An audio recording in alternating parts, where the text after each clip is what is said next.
Aujourd'hui, on suit Alexis Mazin et Camille Tan dans leur chinage quotidien de la mondialement connue place du jeu de balle à Bruxelles.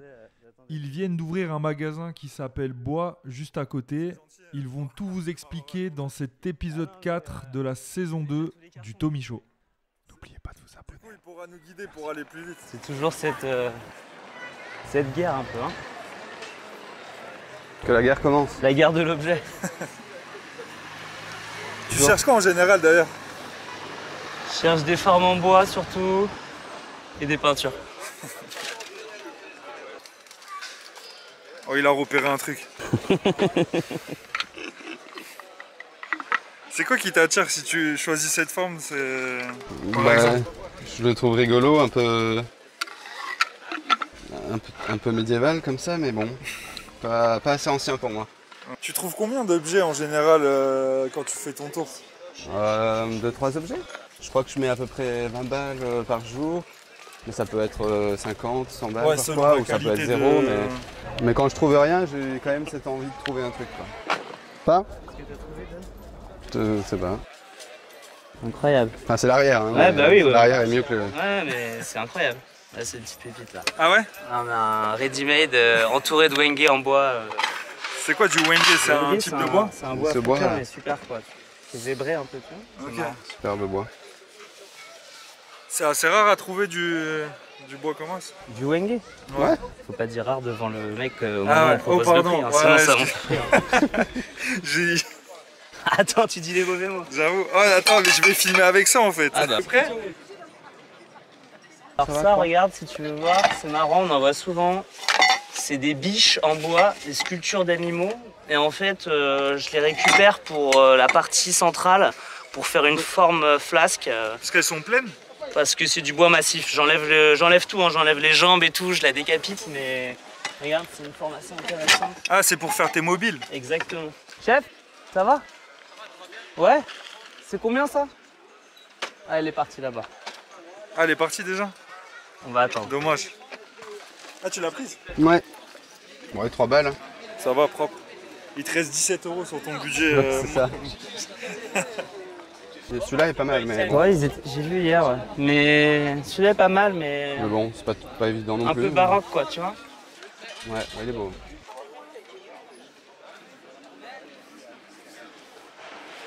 Je fais souvent dans ce sens-là, tu vois. Hop, Ouais. et je finis comme ça. Ok. Je redonne C'est à ta la petite télé. boucle? C'est la petite boucle. Ça, c'est pas mal, mais... Ouais, mais je l'ai vu hier, mais... C'est mieux comme ça, quoi. Bah ouais, mais du coup, faut tout la reponcer, tu perds la patine. Et la peinture derrière, c'est ton DL ou quoi? Pas du tout. Si j'en vois une, je te montre, mais j'en ai vu une super bien. C'est celle-là que j'avais vue l'autre jour. Ah ouais? Je la trouve incroyable. Petit Elle coup est de sympa, hein. rénovateur, quand même. Ah, elle est bien. Voilà, Ouais, donc bien. moi ce que je recherche c'est des peintures qui jouent entre le naïf et le maîtrisé. Et celle-là, elle par incarne bien exemple, le truc. On ne sait pas trop. Même la signature, on sent que c'est quelqu'un qui quand même maîtrise un peu, mais c'est hyper intéressant quoi. Fais-moi un prix s'il te plaît. Un prix comment? Allez, tu vois, c'est sur du bois, les cassés. Fais-moi ton prix. Je voulais mettre 5, mais tu vas trouver ça passe. À 8. 10 €. Fais-moi à 8 s'il te plaît. 10 €. On est là tous les jours. Allez, je te la prends. Aujourd'hui, là, non. Tu vois, il y a tout ce truc de... En soi, ça n'a pas de prix parce que je les adore, ces peintures, elles pourraient coûter plus cher, mais il y a tout ce truc de... On a tellement de potentiel tous les jours que si on fait pas ce petit jeu de sympathiser, de connaître les gars, marchander, bah, en fait, tu vois, c'est trop facile un peu. Ouais, parce Et que vous venez tous les jours de toute façon. Et vous tous les jours, connaissez donc, quand même les on gens peut un tomber peu. sur ça tous les jours, donc l'idée c'est aussi de... Tu vois, il y a ce jeu de négoce, mais Ah, c'est super. Ouais, C'est des rencontres en fait, c'est des rencontres, on connaît tout le monde. Salut. Ça coûte combien?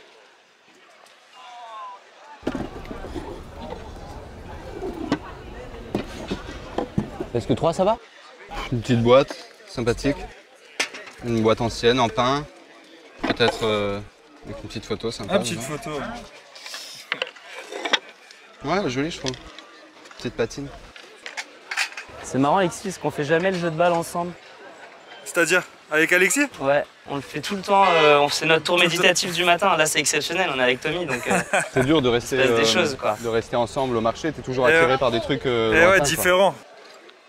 Ils sont belles, hein? Ouais, c'est rigolo, mais ils n'ont pas la même forme et ceux-là sont moins bien, je trouve. C'est pour ça que c'est pas mal s'ils n'ont pas la même forme. Ouais.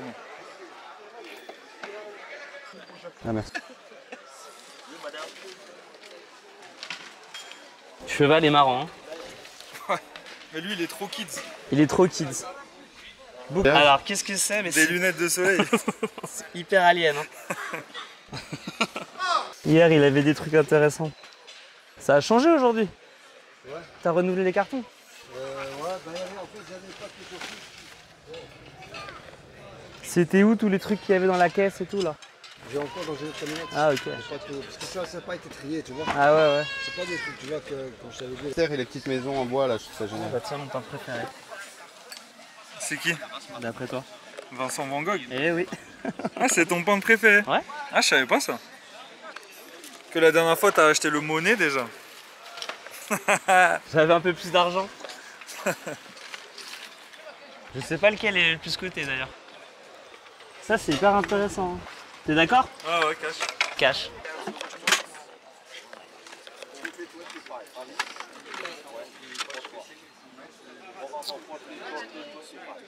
Johnny? Alexis?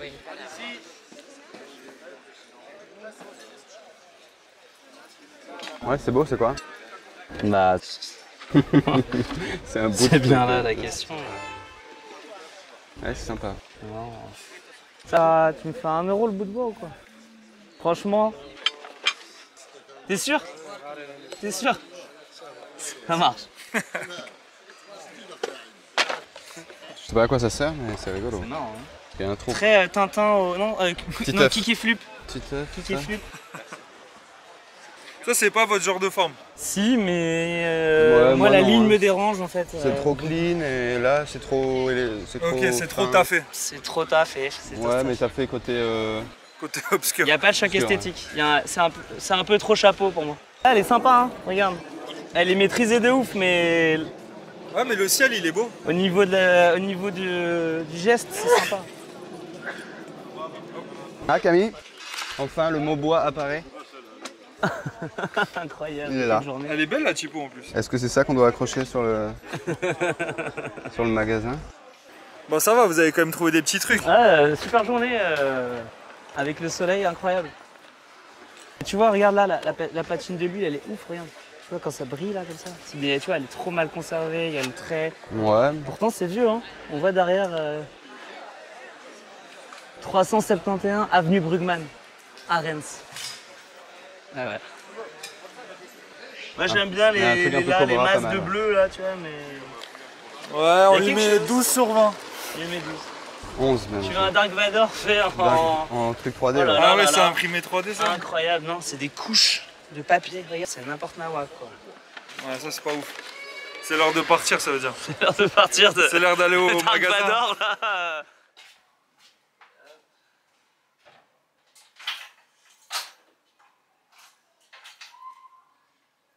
C'est une petite caverne d'Alibaba, c'est des années de ce qu'on a fait ce matin, de quête matinale de l'objet, du bois principalement. Donc, c'est que du bois de récupération. Voilà, allez, 90%. 90%, à part certains bouts de chantier où on doit acheter vraiment spécifiquement du bois.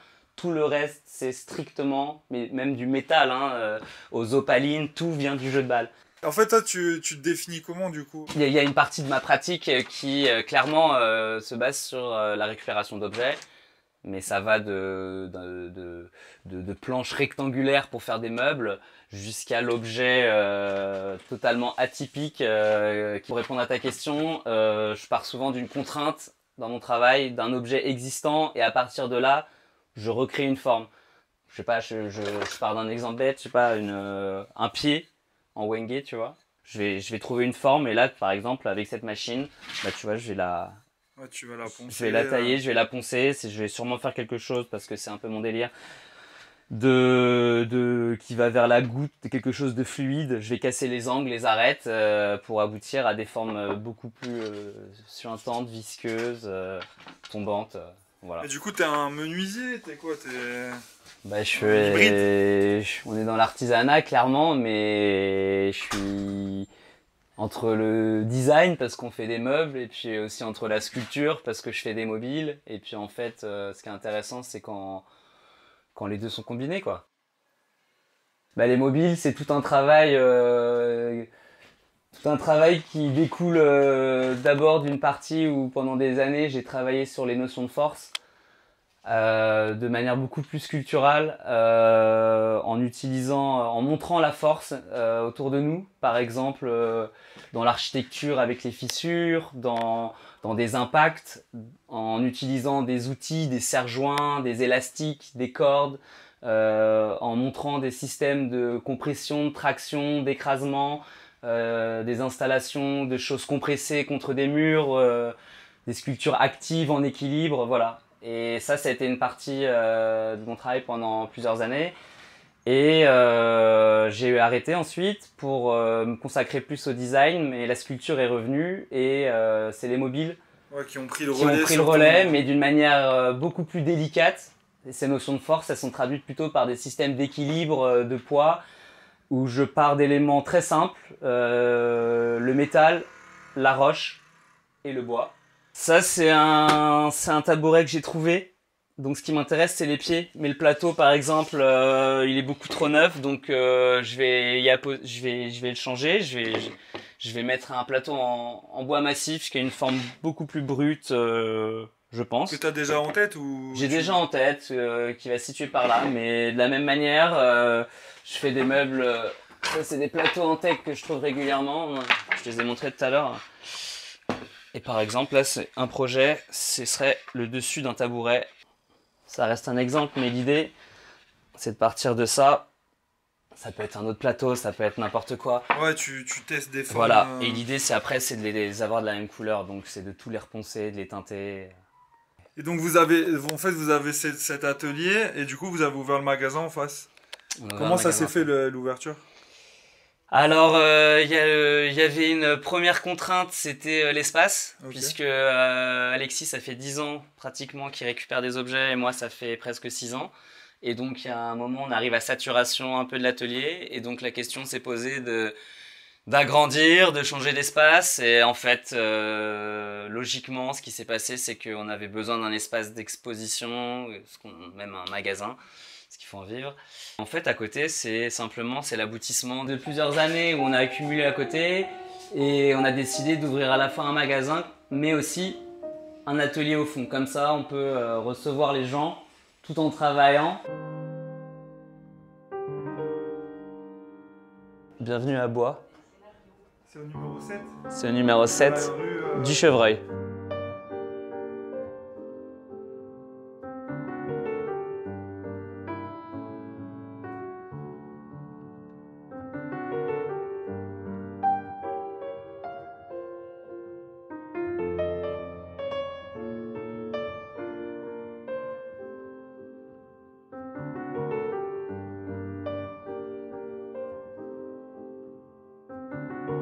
Et c'est vrai que c'est aussi un exercice, une nouvelle étape dans notre vie d'ouvrir ça et les choses s'agencent progressivement, mais c'est vrai qu'il faut toujours faire des choix entre des choses plus contemporaines qu'on fait, des objets beaucoup plus anciens, entre la notion de création, la notion d'objet trouvé, d'antiquaire.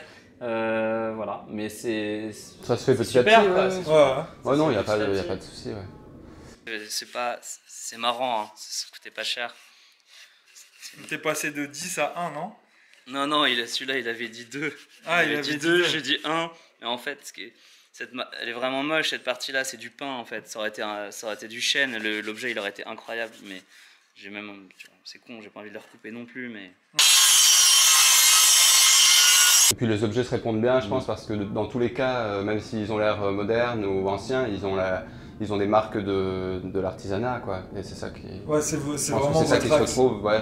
Ou enfin de l'artisanat, oui, des marques du travail, de l'objet qui a été marqué, travaillé. Ça, je trouvais ça sympa aussi, ouais. Ouais, c'est ancien. Ouais, c'est ancien, il se passe un truc, c'est comme un tableau qui se fait tout seul avec le temps, quoi.